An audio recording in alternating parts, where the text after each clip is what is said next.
What's up, y'all? Welcome back to another cup of conversation, where we have conversations worth having. I am your host, T. And I'm your host, Coco. And today, to kick off Mother's Day week, we are celebrating mothers in a different way this week. We have the founder of a nonprofit organization called Mothers of Unborn Angels. We have Miss Ebony Brown in the building. Y'all give it up.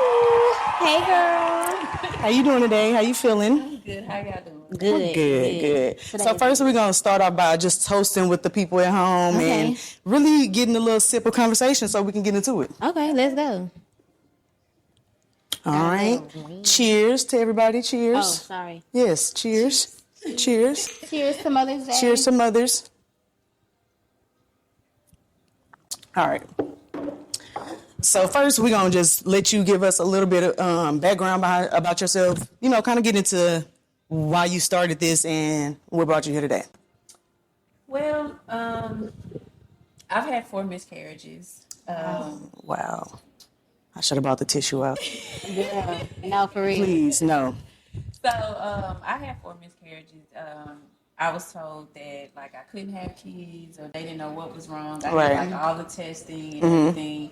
I actually lost 3 babies within 9 months. Oh, wow. And once I found out I was pregnant again, I had a dream. And in the dream, I seen this logo. And I was like, I don't have anybody I feel that can understand what I've been through. So I wanted to talk to more people like me. And I just started randomly posting, and I created the group, and then it kind of went viral a few times, and then here we are. Wow, Really? that is a lot. In 9 months, that's really a lot. So you don't have any problem getting pregnant then? Right. So it was like, okay, like with my first pregnancy, that was in 2009. And coincidentally, that baby would have been 14 last week. So this has been like a emotional time. Yeah. Right. But that baby, like, saw the heartbeat and everything. Wow. And then went back to the doctor and they was like, well, the baby isn't growing. And then they couldn't find the heartbeat. And I'm just sitting there and I'm like, what do you mean you can't find the heartbeat? We just saw it. Yeah. It was that whole thing, and then I had to have like a DNC where they went in and removed the baby and tested it, and they was like, if the baby would have lived, it probably would have been missing like a chromosome or something like that. Okay. So it would have been like autistic or something. Anything, Yeah. You know? So that may have been a little bit harder for me to deal with. Right. And then second pregnancy was in December of 2012, and it was considered a blighted ovum. Never in my life even heard of it. I was about to say, break that down for us for a second. go ahead. You probably know better, but I researched it too. Because I would go ahead. I would say. So with the blighted ovum, you basically get all of the hormones. You miss your period. The sac is forming, but no baby. Your whole body go through the changes and everything. And so I was like, interesting. So I'm pregnant, but I'm not pregnant. What do you mean? I was like, this is what white people should. That's interesting. Yeah. What? I never heard of it before. And so then after that, we started doing the testing because my ex-husband was military. So, you know, they were like, well, you can test for anything. So they were like, okay, we were checking them, checking me. Couldn't find anything. I ended up pregnant again. This time, I got to like 8 weeks, and then I just felt like something was wrong. I lost the baby. Baby came out while I was using the bathroom, and I was like, it's in the toilet. I don't want to flush it. What do I do? Wow. And he's like, you have to flush it. I can't do it. I'm walking out. So he flushed it, and it's like you can still see like it was forming and everything, and I'm like, this is traumatizing. It really is. And then the next baby was like 2-3 months later.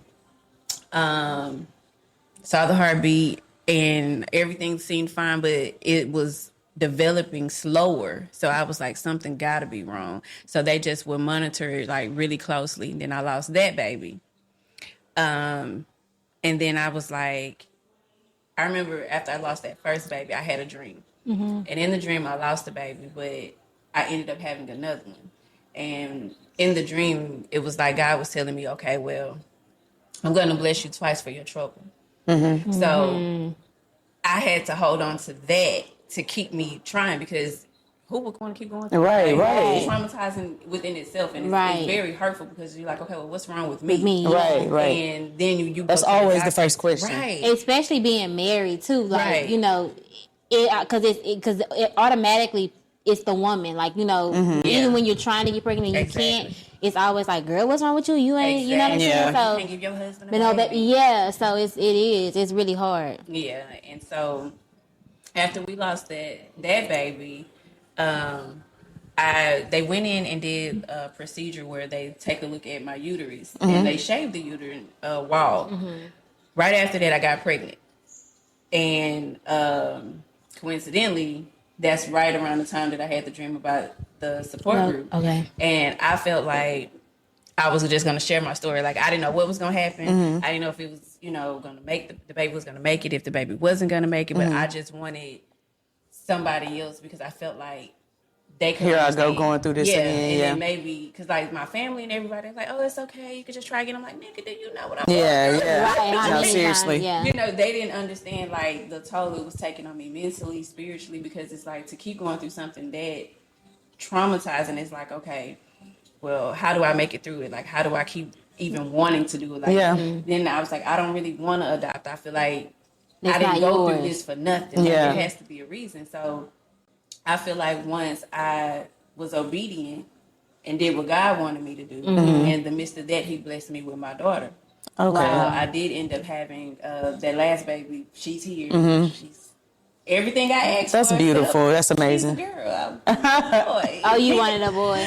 And I mean, she's everything I prayed to God and said I wanted, from her hair to her colored eyes, how smart she is. Like, everything is that except she a girl. Right. Dang, that's crazy. But that is a blessing, but I'm sure, it's a huge blessing because, like you said, what you went through. But because I'm sure at some point you were like telling God, like, and I know I'm speaking for myself too, but like, it don't even matter at this point. Yeah, like, at this point, it don't even matter. Like, I just want to be able to bear a kid. Like, you know what I'm saying? I just want her to be healthy. Because especially if you experience what unhealthy looked like and what it felt like, you know what I'm saying? So I'm sure it was like, I wanted a boy, but give me my baby. Give my baby. For real, seriously. And she's spoiled rotten. Really, so going through all that trauma, I feel like it's always important to heal certain things or like pay attention or at least start working on certain things before becoming a parent. So do you think you got to work through any of that before you actually got to get your baby this time? The one thing I can say is patience and resilience, because if I didn't have that in the midst of everything that I was going through, having her now, she's a handful. She's very active. She, but it taught me, especially like once me and her dad separate, that's a whole nother story. Yeah, I'm sure we are. A whole nother story. But, it taught me how to like hang in there, like don't give up. It's gonna get better. Like, it looked like this right now, but it's not gonna look like this forever. Right. And so that's kind of what I had to learn going through those losses to get to her. Okay, so you said you were married during the time of the miscarriages. So how do you feel about, because I feel like this. I feel like men, as much as they try to be empathetic, they want to be there. They don't. I don't know. I'm not gonna speak for everybody, but I just feel like they don't have the same grief that you carry as a mother. Right. Yeah. And I know, like, I also had a miscarriage too. I think this year will be 2 years ago. 2 years ago, and I know I remember feeling like, once it happened, it was kind of like we just went on with life. Like, you know what I'm saying? And everybody else was fine. Yeah, and like he was like, and I even told, I was like, you just like, and he was just like, I mean, I do feel the way, but it's nothing that I like. So I just didn't think that he shared the same grief. Yeah. And it was almost, and I was almost kind of like, I wasn't mad, but I think it was also part of the devil, like trying to create a wedge between us, because it was like, well, Krista, because when I had my miscarriage, I was only probably, they say at the most 2 weeks. I didn't even know I was pregnant when I had a miscarriage. I thought I was just starting my cycle. I thought I had passed some huge blood clots until I realized that after the blood clots came, nothing came again. And I was like, well, that's weird. Mama said, so I had took a picture. I don't know what made me take a picture, but it woke me out of my sleep. So I took a picture of it, and Mom was like, yeah, Krista, that's not normal. Like, those are some huge blood clots. Like, and so I'm like, okay. So I still went on with my day, and then I went to the hospital, and the man came in the hospital room, and they were so nasty with me. The lady was like, she was like, how do you know it's a miscarriage? I was like, well, because that's what I'm looking up online. Were you even pregnant? I was like, well, no, but you know, and Not so, that I know of. You know what I mean? Like, I don't know. So she was just making it like I was just either lying or I didn't know what I was talking about or something. Right. And when the man came back in the room, he was like, yeah, you are pregnant. And because my levels were my ACG levels or whatever, they were still showing the pregnancy hormone.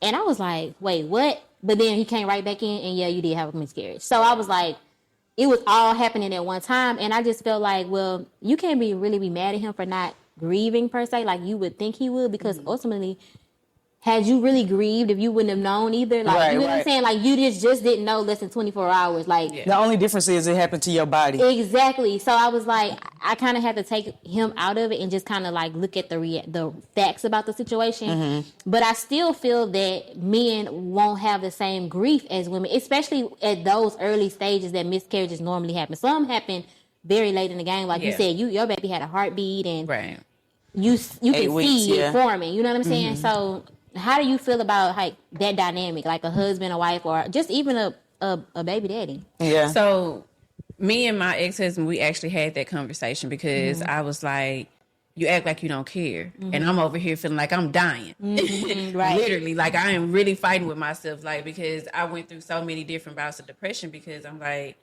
why does this keep happening? But what he told me was that it's not that he didn't care. He was trying to be strong in front of me. And so he didn't want both of us to be breaking down because then what would I lean on? Right. And so he was like, it does hurt me. It does affect me, but I still have to, you know, he really because just doesn't show you. Yeah. And he was like, when I'm away, I deal with how I feel. And when I come home, I don't let you see that. Right. But I needed to hear that because I was like, you don't. I don't know what you got going on. Right. I'm like, how you just like it's nothing. No, and that's what I was basically getting at. Like, and my husband, he relayed kind of the similar message too. He was just like, yeah, I'm hurt about it too. Like, I wasn't expecting you to be pregnant. Like, at that time, we genuinely were not trying. And so I was like, he was like, I didn't know. Like, I don't know how to feel. I don't even, it was like you I finding didn't get to out. process it at all. You finding out and finding out at the same time. Yeah. Like, you know what I'm saying? So, yeah, it's really hard. What are some things that you would suggest people that are like in relationships or in marriages where they have these things go on? Like, what does that grief process look like? Like, what is, because you know the woman side of it. You know what I'm saying? It's crazy. Now I'm sorry because like I was actually writing like a journal, and I just been putting everything on hold, and this is kind of showing me that it's actually needed. Yeah. But it's you kind of go through like a shock first, and then it goes from shock to disappointment to anger to frustration, and then it's like it never goes away. Like you kind of have better days, but that pain or anything can trigger it. You know what I'm saying? Just like that, and you like, dang. Right. But I would always say find a healthy way to express yourself, because the more you just keeping it to yourself is you just bottling it up. You're not getting it out. Right. But I feel like when you talk about it, even if it's hard, even if you crying, even if you got snot coming out your nose, but you're getting it out. You know what I'm saying? Which is a relief, And even the crying is a relief. People look at it like, oh, I'm being weak or, I'm being too much. But that's really how you get through it, because you got to release that. Right. You never cry. You never really break nothing. Right. You know? And I don't know, like, the psychological terms and stuff on it, but when Jazz the other day was talking about, like, too much dopamine, you get too much excitement from so it's some kind of, you know what I'm saying, some kind of nerve. The other one is serotonin. I think so. Yeah. Crying, that's like sadness. I think that's the sad one. I think so. Or nerves. Yeah, nervous. Don't make me. But like I said, don't quote me. But like your brain or your body kind of needs that. You need to have a little release. You need to cry. You need to talk sometimes. Sometimes you just need to get that out, and that's really important. When it comes to, like I said, working on yourself before you have a child, before you are trauma dumping on them in other ways, and letting your anger out, you know what I'm saying, outdo you and do more than you expected. Because when you calm down, a lot of times you be like, that wasn't that necessary for me to do all that. No, so a lot of times that should show up in a lot of different ways. And like you say, anything can trigger it. Right. So. And then you, that kind of your support group basically answers this, just the impact that of a village or a community or a support that you need around that time, because like you said, your family was like, oh, it'll be all right. I think that's the natural response, especially in our community. Yeah. Like for Black people or Black women, it's like, oh, it's nothing. And Yeah, like we we're supposed to be able to bear children and then easily. even with the loss, if people look at it like it's nothing, and I'm like, I am over here really debating on if I even want to be here. Yeah, You yes. said, oh, it's nothing. No, it's really something to me, you know. But that's also why I wanted to create the group, because I didn't see a lot of Black people support being supported. Yeah. It was a lot of white groups, and nothing against that, but it's like I wanted something for us. Like, you know, that way you can see it's okay to express your hurt about losing your baby. You don't have to be quiet just to make other people comfortable. Or see that we go through too. I mean, we go through it too. Exactly. Because we don't talk about it really. we don't. I've met people and that it's, you know how people have, well, I ain't gonna say it's like a Black people thing, but they say Black girls are known for getting pregnant young, and it's supposed to be just something that we could do easily. That's not everybody's journey, though. That's not everybody. Yeah. And like, I feel like that's why we don't talk about it that much, because people like, it's shame. oh, like, my auntie done popped out 5 or 6 something. You know what I'm saying? Ain't nothing wrong with us. We can, you know what I'm saying? You know, things like that. It is a lot of shame behind it, because I've even had friends that waited till, you know, they were far past it, and they're like, oh yeah, girl, this happened to me, but I'm okay now. But like damn, bitch, that happened 3 years ago. Why you ain't saying that? What? Right. Like, what? We need to start talking about these things, because you don't even know if I'm going through the same thing, or if I'm feeling, how we can help each other. Yeah, and I think it's like you said, it's just that stigma on Black people, because.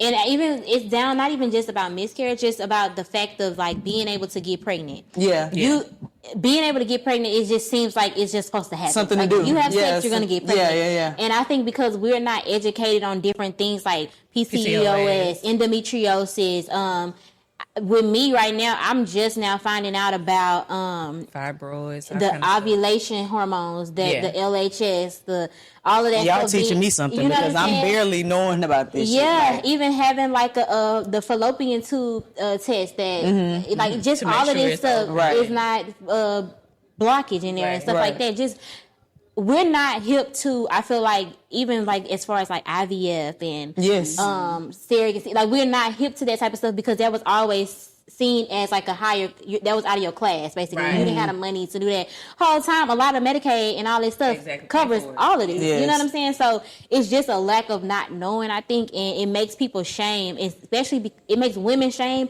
because most of the time it's our fault. Yeah.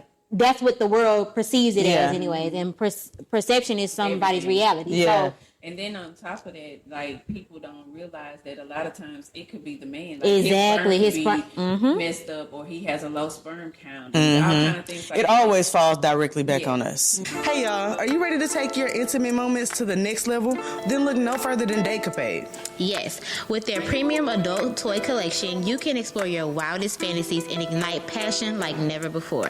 From discreet and compact vibes to luxurious and indulgent pleasure products, they have everything you need and everything you desire. Yes, and don't forget to tell them Cup of Conversation sent you. Men, sometimes it's not, it's, you know, it's not always the woman. Yeah. But just to move past that a little bit, we made it through, y'all. We didn't cry, nobody. Not yet. So what do y'all think are some, because as long as people been having miscarriages, you would think that it would be a little more medical advice that people could give or doctors could give as it relates to it, but it's really not. Like, I feel like when I had a miscarriage, my mom talked about having a miscarriage, and I got the same information she got. You know what I'm saying? So what do they tell y'all when y'all leave, or like what do they? Nothing really. Like this is the best way to go about it next time, or nothing. Because I won't say nothing all the time. For my case, it was nothing because I didn't know what provoked that. Like, I didn't know, you know what I'm, you know, for they you. They couldn't did no test to find that out for you? Not really. Because, especially with me, I had already passed my baby. Like, she had 2 types of miscarriages where you had passed your baby, and then one where you had to have a DNC, right? Or, you know, and then it's different types. Some people actually push their baby Yeah. out. Now I've heard Yeah. of the different types. I had to put the tablets inside to Okay. open my cervix, and then the baby came out that way. That was also one of the ones. For the blighted ovum, that's how we got rid of that. Mm-hmm. But So it was a baby in there. That's No, it was just it's a sack. So the sack. Oh, okay. It's not a baby in the sack. So It's just the fetal that is so fold crazy. didn't develop and all of that stuff. So that's why the baby didn't develop. gotcha. But I can say when it comes to like this whole miscarriage and having a baby and all this and that, it's really not so much that you can do, because if God don't want that life here, that life Not gonna be, yeah. Yeah. or if it's not time, or if that's not the right person you're supposed to have this child with. Yes. It's many different things. It's not just the physical that goes into creating a life, because life don't even come from us. They come Right, from right. God. So Right. it's like, it's only so much you can do. So Yeah. once you've done, like in my case, I did everything I could do. I was taking the vitamins. I Yeah. got all the tests done. I got myself checked out. I got him checked out. I was like, okay, well, God, Yeah. Right. what you gonna do? His time. You told me, and then I had to get bold and tell him, like, you told me you was gonna give me his child. Where the baby Right. at? Clock sick. Right. And I just kept trying, and I was like, oh, okay, be a little obedient. But Yeah. also, before the baby came, the dream of that. yeah. So it was that's ordained what I for say, you to. It wasn't just about me having a baby. I birthed this too Yeah. at the same time. And he just needed you to obey a little bit. Yeah. And then it's like, if I hadn't went through those losses, I wouldn't have created this group at all. Like, why would I? But it also kind of helped me understand my mom, because my mom had a stillborn. I had a brother that was supposed to be born right before me. His name was Marcus. She was like 8 months or so. She had to. Oh, wow. So me going through my loss kind of like triggered her to talk about hers, because even though I knew about the baby, she never went in detail. Like, I literally stayed in my room for a week just crying in the dark, wouldn't eat, nothing. That is She so. came in there and was like, you got to come up out of this room. Oh wow. And that's when she started to tell her story. And so that's why with the support group, I let women tell their stories. Either you can tell it anonymously, I'll post it, or they can post it. And that's why I went viral, because they were sending the fetuses, like the dead fetuses, and I would post it. And some people are like, why are you posting? I said, because this is real. It's not. This is not life. something This that is we death. have to be ashamed of. Like, this is really Right. happening. Right. Like, why do they have to hide the fact that they lost their baby just because it makes you uncomfortable? Right. Yeah. And then a lot of times it's people that have also had losses. I'm like, how are you uncomfortable? Like, you And didn't you go had through a the lot- same yeah. thing. Yeah. So it's just weird. Yeah. But That's how I the social did media notice, space is, though.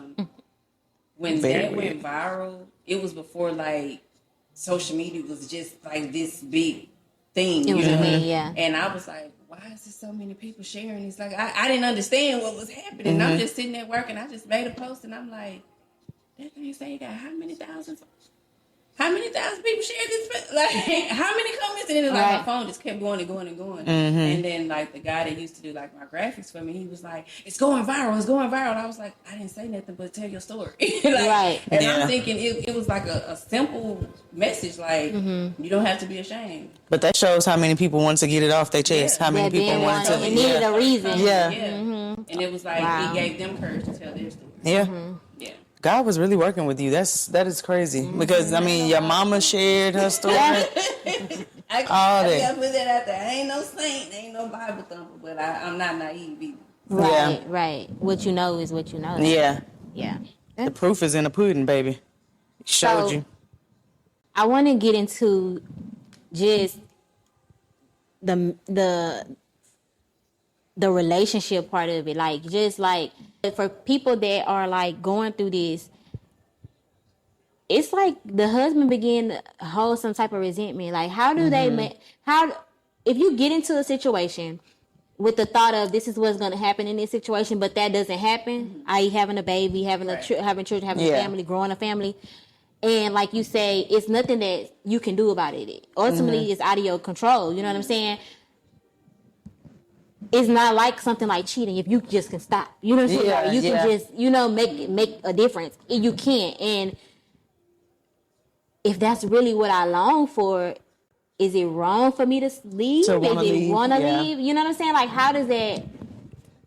Well, I can say for me and my ex-husband, when we were going through our losses, we basically just discussed our avenues. We discussed potentially with the IVF. We discussed, if all else failed, would we do adoption? We went through each way of doing it, you know.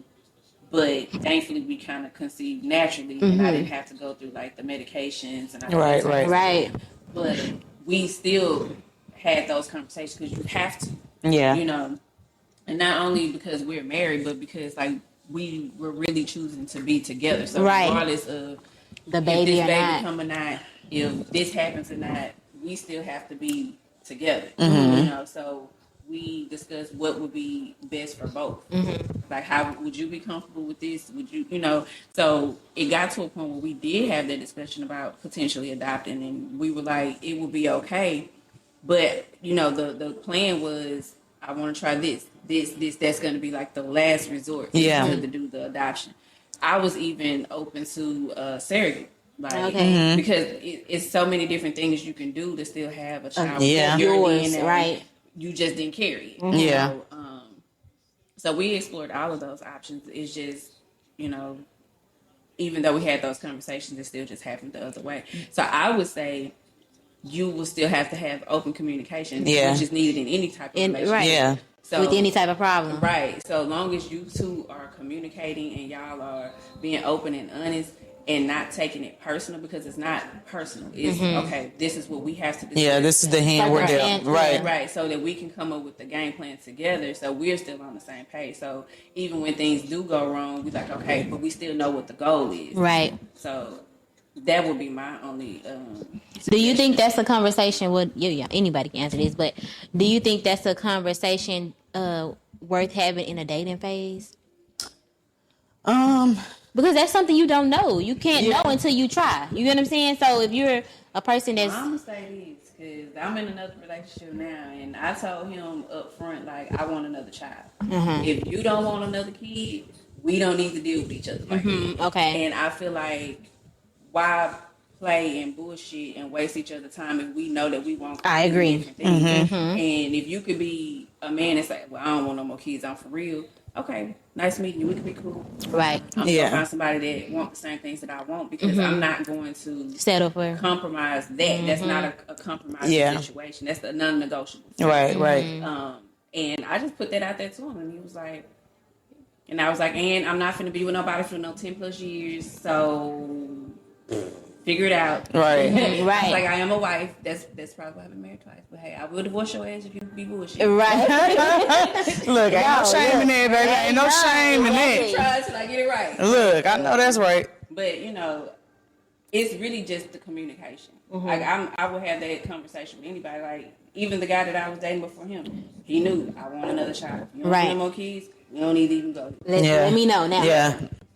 Not saying we got to do it right now. Yeah. In the cards, it has to be on the table. Like we gonna do that. I think it is important because just to speak on my situation a little bit, we haven't necessarily got this is what we're working on at this point. We're working on getting the test and just to see if anything is to come about. But at this point, we've been trying and nothing's been happening. And it's not like we don't think it's going to happen or we think I'm infertile or anything like that. We just know we have to run the course and do the work to see, because it's not happening like his cousins and shit. They've been popping them out left and right. They got 9, 6, 7, 8. So it's not giving that, but it's also not giving give up. So I would think that that's a conversation to have while y'all dating or like in the early stage, just to see if y'all even want the same thing. Like, because once things like this start coming about, then that's when y'all start getting into real rough times, and that's when like it's real heavy, and y'all have to learn how to deal with each other and really coddle each other's emotions, and really, because now we're talking about health. Now we're talking about things we can't control. And to me, having those conversations can kind of help show you if you evenly yoke with somebody. Yeah. Because why wait 5, 6 years or 7, 8 months down the line and say, okay, well, I want this. Yeah. And they like, why you ain't been out? Yeah. Now your feelings are invested. But at the same time, now your feelings are going to be hurt because y'all don't even want the same thing. Right. So now, Right. well, what do I do? Right. Yeah. And a lot of people like to say that I go off vibes thing. Like, vibes are cool, whatever. We might be vibing, but we got to talk. Yeah. Exactly. We got to talk. We need to converse, baby. We need to have some back and forth so I Right. can see what kind of person you are. Like, Right. how you going to handle certain situations. We cannot go through this blind. Exactly. But no, communication is always the first key. And you said you'd have been married, what? Twice? Okay, so you know this by now. You know this by now. You already know, like, to talk it out. And if you have a man coming around you not on that vibe, then you already know what it is. But we always say that. And I was in was it at Tita? It was somewhere. We were somewhere, and people, it might not even been somewhere. I don't know. But I heard somebody, I remember what I thought when I heard this comment. But I heard somebody say basically what y'all are saying, like, communication is the biggest thing with partnership with somebody, with a marriage or with a relationship. And I thought, like, it is, but I don't think that's the biggest thing in a relationship. So what do you think? Well, I was going to say, what do you think? Because I feel like you could, for instance, me and my husband, I feel like we communicated so much in our first 4 years of our marriage. But it still never got us anywhere because we were communicating two different things. You get what I'm saying? And I feel like more than anything, more than communication, it's understanding. Like, I feel like people don't be having the willing to be understanding of it has to be an effective communication offense to what you're talking about. Because you can talk, but if you only take everything I say as an offense, you know what I'm saying? It has to be effective communication. Like, both parties have to know how to communicate to get their point across where it doesn't feel like you said, is. You don't have to get defensive. Yeah, I was going to say, like, it's a defense or we got to argue about it. Because I remember, I'm not going to lie, the first 3 years of my relationship, me and Bubba would argue. I mean, holler. We hollering at each other, like, really going hard. But, like, we ain't argued in the last 2 years because we just been talking. Like, he'll be like, yeah, that rubbed me the wrong way. I just gave you a little while. I went and did what I needed to do so I can get it off my chest so I wouldn't be angry again when I talk to you. But I did want to tell you that, you know what I'm saying? Right. That pissed me off. Like, and it's just effective ways to communicate. Some people communicate to respond. And you know what I'm saying? They're not even really listening to what you, Exactly. Listening to respond and be defensive to whatever it is that you're saying. Exactly. Versus really trying to understand and actually resolve the situation. So, like she said, it's more so about the effective communication. Yeah. You can be talking to you blue in the face, but if you and that person are not actually listening to resolve, and y'all are just like, okay, well, you wrong and I'm right, and that don't even matter when you're really trying to resolve something. Exactly. So. Right. And I think that's what I realized too. Like, yeah, we can talk, but if we go in, and a lot of times you go into conversations with this is what I'm on. Yeah. And I ain't coming off this. This my idea. This is my idea. Yeah. And I think that you have people that sit down, even like when I watched the little therapy show with the married couples that come to the lady and they record the session and stuff like that. Y'all ever seen that? Yeah, they got it on Hulu. I think it's on Hulu. It's like basically married couples. They go in like from new to old married couples. They go and they talk to the therapist and it's a camera in the room and stuff like that. And like I hear a lot of people say like, yes, we've talked about it, and this is this. But I'm like, it's like it's not an understanding. Right. Like you don't want to have an understanding from what I'm saying. Like, yeah, you hear me talking and we talking together, but you ain't really trying to understand what I'm saying because you already like what I'm feeling is what I'm going with. Yeah. I'm not going with nothing else. So I think this is how they meant it. This is what I'm thinking that they feel towards me, you know, and things like I like heard, that. Recently, perspective is somebody's reality. Like what somebody view something as is that's their reality versus whether it's what it is or it's not. Right. For my last topic, I just kind of want to talk a little bit about how Black women struggle to have the proper advocates in the health industry when it comes to our health care. I know I did a lot of research and just watched a lot of like little videos on TikTok and Google searches of women's speaking on how they feel like they were just like pushed into something instead of really explained.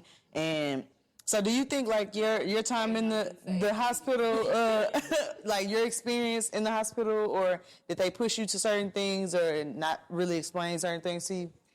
So with my first miscarriage, after the doctor or whatever confirmed that the baby didn't have a heartbeat, I unfortunately had to then carry said dead fetus inside of my uterus. I'm sorry, what? Yeah, for another 2 weeks for them to schedule to remove this baby. And I'm sitting here like, so first you tell me I done lost my baby.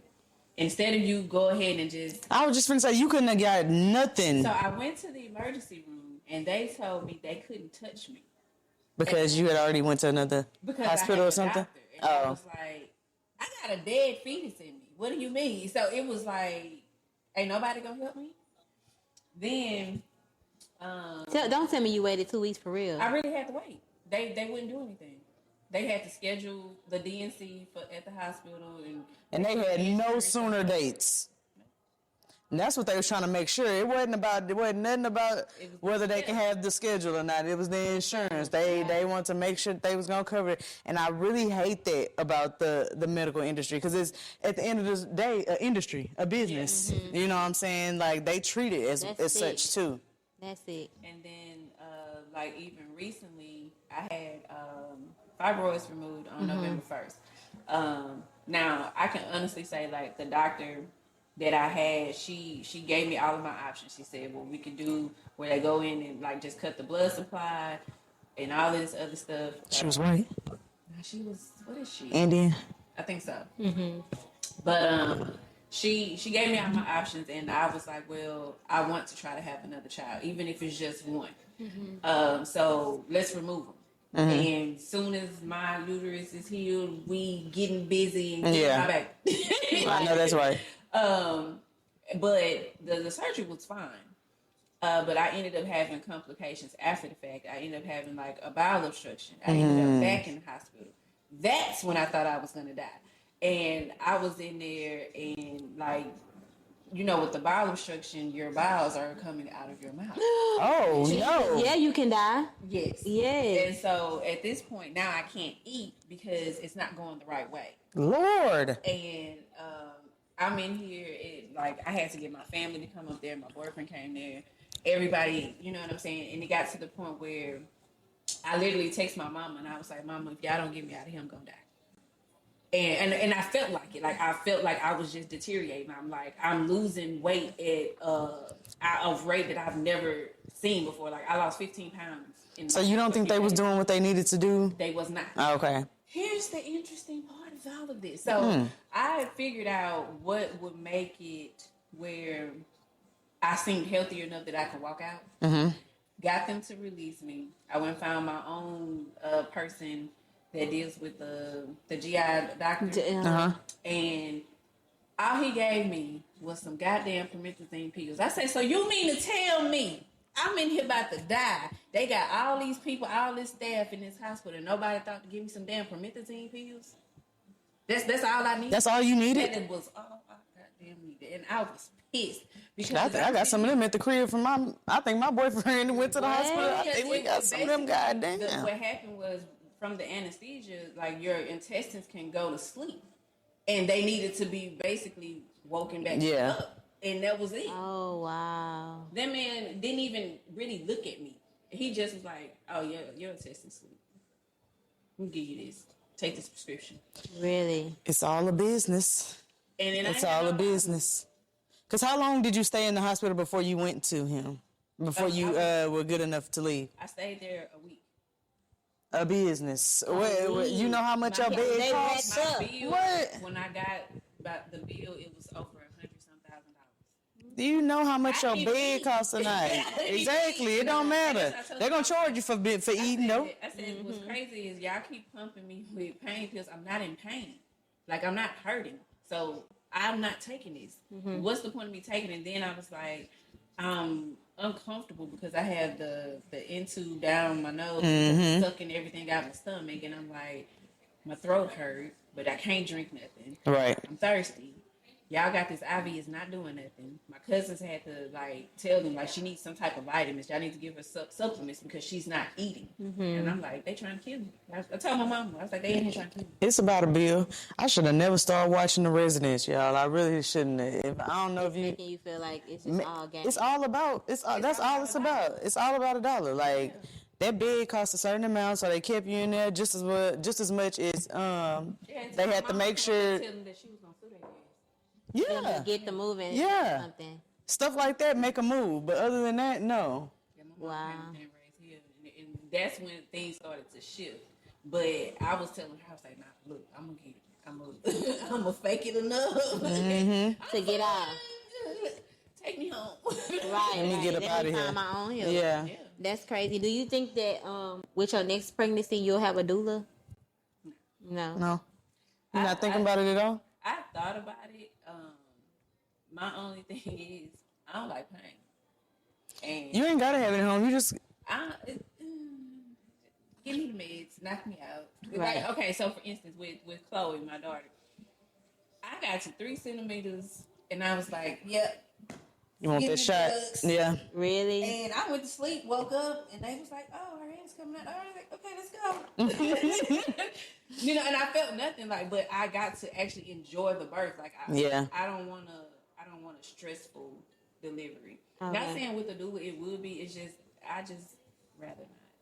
We were just talking about that a little minute ago before you came up here because I was saying I wanted one, but and she was just like, you don't have to have a at-home birth to have a doula, and I was like, yeah, I know, but I just feel like Black women need somebody. I mean, you said your mama was good, I and want a black doctor. yeah, see that things like that, but not. I mean, I would want a good Black doctor. I was just finna say, but I mean, the Black doctor is the one who pulled the baby head. Yeah, I'm about to say pulled the baby head off. So You gotta have a good one. yeah, Because I even had, even when I had my miscarriage, I had a Black doctor at the time. That lady did not do her due diligence. Like she had a Hispanic. I don't want to discredit her. She was some type of nurse. She wasn't even a nurse.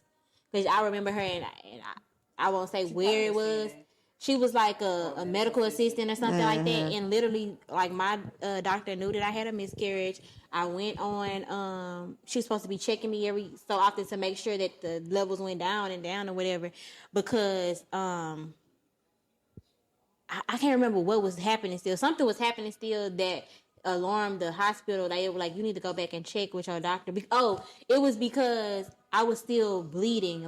But I had told them that it had passed, and when they did the exam, they said it had passed on its own too. They was like, you don't need a DNC. Yeah. But Yeah, they still monitor it though because like you can mess around and get an infection. right, Like that. So she left. She left the country. Didn't say nothing. Didn't tell nobody. The country? Else. Yes, for me, No, Black, African American Black. I went to the doctor and the lady, she was like, "I'm so sorry." She was like, because I was supposed to get a vaginal ultrasound and not just the stomach ultrasound. They wanted to do it vaginal. She was like, "I'm not qualified to do it." Yeah, this lady took me in the thing. She was like, "I know how to do it, but I'm not supposed to do it." I was like, "Ma'am, just please, I just need to go home and be sure that nothing is there." You know what I'm saying? And she did, y'all. Man. And she was like, she was showing me. They do that on the resident all the time too, though. Yeah, she was showing me she was like, I do it with the doctor here present all the time, but I don't supposed to do it without a doctor present here. She was like, she was like, just please make sure you don't ever say that about it. That's another thing that kind of confuses me about the hospital because the resident told me this too, that some of them up in there training. Yeah. Yeah, a lot of them, yeah. I mean, I know you have to But go to through be honest, I feel like you would be better off with somebody that's training. I feel like that because they're passionate. Yeah, they really in it for not just, they ain't getting paid the money that the other people get paid. You know what I'm saying? So then the stuff is fresh on their mind. And they trying to do it right. They trying to do it right. It's almost kind of like you do stuff out of habit after a while. It don't even be that you're trying to do each process. Yeah, or help the person. You kind of just, you can damn near do it with your eyes closed so you have that mentality versus somebody that haven't been doing it long. They like, you sure this one over here before this one? You know what I'm saying? So it's almost kind of better to have some of them. I can see that. And sometimes experienced doctors don't want to, like you were just saying, don't want to seem dumb, don't want to ask questions, or don't want to say that they don't know how to do something. Don't want to say that. And a lot of the times, I ain't gonna lie, these people be. And one of my nurse friends, she actually told me, she was like, "Girl, a lot of times them doctors be Googling stuff just like y'all." I was just gonna say, I feel like the whole medical industry is like that because at the end of the day, You cannot know Know everything. It's no manual to everybody's body. It's no manual. Or just even if it not even everybody's body, it's no way that you can know every symptom and what disease. You know, you can't. It's some stuff that is rare, so rare that you probably. And it's almost kind of like they say with aesthetics, like with estheticians and stuff like that, or hairstylists. They don't teach you how to do frontals in school. Yeah, you gotta go outside and get that learning. You know what I'm saying? It's the same with them. Like they teach you biology, but in medicine, they don't teach you every single thing. They don't teach you if this add up with that, and then that, and then that. They're just gonna equal this. Yeah, like, they don't. Now you got this kind of cancer. Exactly. Crazy. But yeah. Oh, yeah. Well, this was a good episode, and we really enjoyed you and your perspective and your knowledge and your stories. Thank you for coming out here and being vulnerable and sharing. Yeah, you know, most definitely. That's not an easy thing to do.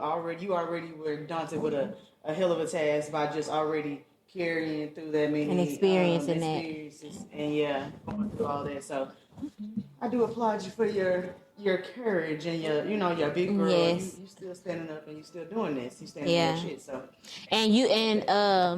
this you said you have on your shirt in memory of your daughter in heaven. So is that your only child that you know for sure the gender of out of your miscarriage? Let's talk about that real quick. Okay. Okay. So a lot of times when we lose these babies, we don't know what they are. Mm-hmm. But you always have like this feeling, I think this is gonna be a girl. This is gonna be a boy. With my first baby that I lost, I felt in my soul that child was a girl. And I named her, and that helped me with my grieving process because now that child has an identity. Mm-hmm. It's not just, the baby. No, that's our money, Simone. Mm-hmm. You know, so it just is another way that you can help cope and deal with your loss. Like, give your baby their identity.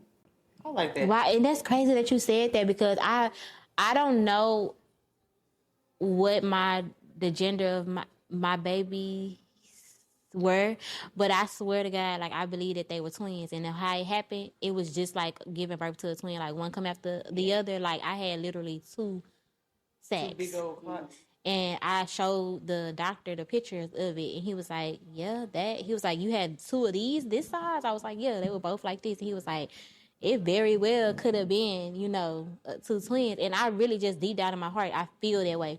And then what confirmed it for me, my pastor, he was like, he told his wife, he was like, tell Krista, God said that he about to give her double for her trouble. So when you had said that earlier today, I was like, oh my goodness, that is crazy because I don't even know at that point did he know like I was really trying or going through it or feeling like, defeated in that situation. But for him to say that and then for me to think that, it kind of made me feel like, okay, that was God kind of putting two and two together. Like, okay, this is what that was. Yeah. So I really do hope I have twins. I don't know how it's going to work, but. Like this? Shit, I don't know. Look, I'm like, ooh, am I ready for that? I don't know. But yeah, and that's how I feel like. And I ain't gonna say I think it was a girl, but I really don't know. I don't know. For some reason, I've been having in my heart that I'm gonna just be a girl mom. Like I'm not gonna have no boys. I don't know. I could be wrong though. But yeah, we shall see. We're gonna see what the future holds because we've been. I'm gonna be one day. I'm gonna be like, y'all. It's gonna be a pregnancy pact up here. We're gonna Beyonce you hoes. No, for real. Look, but our shit ain't gonna fold. Look, at all. No, it's gonna be real. But no, thank y'all. Until next time. Deuces.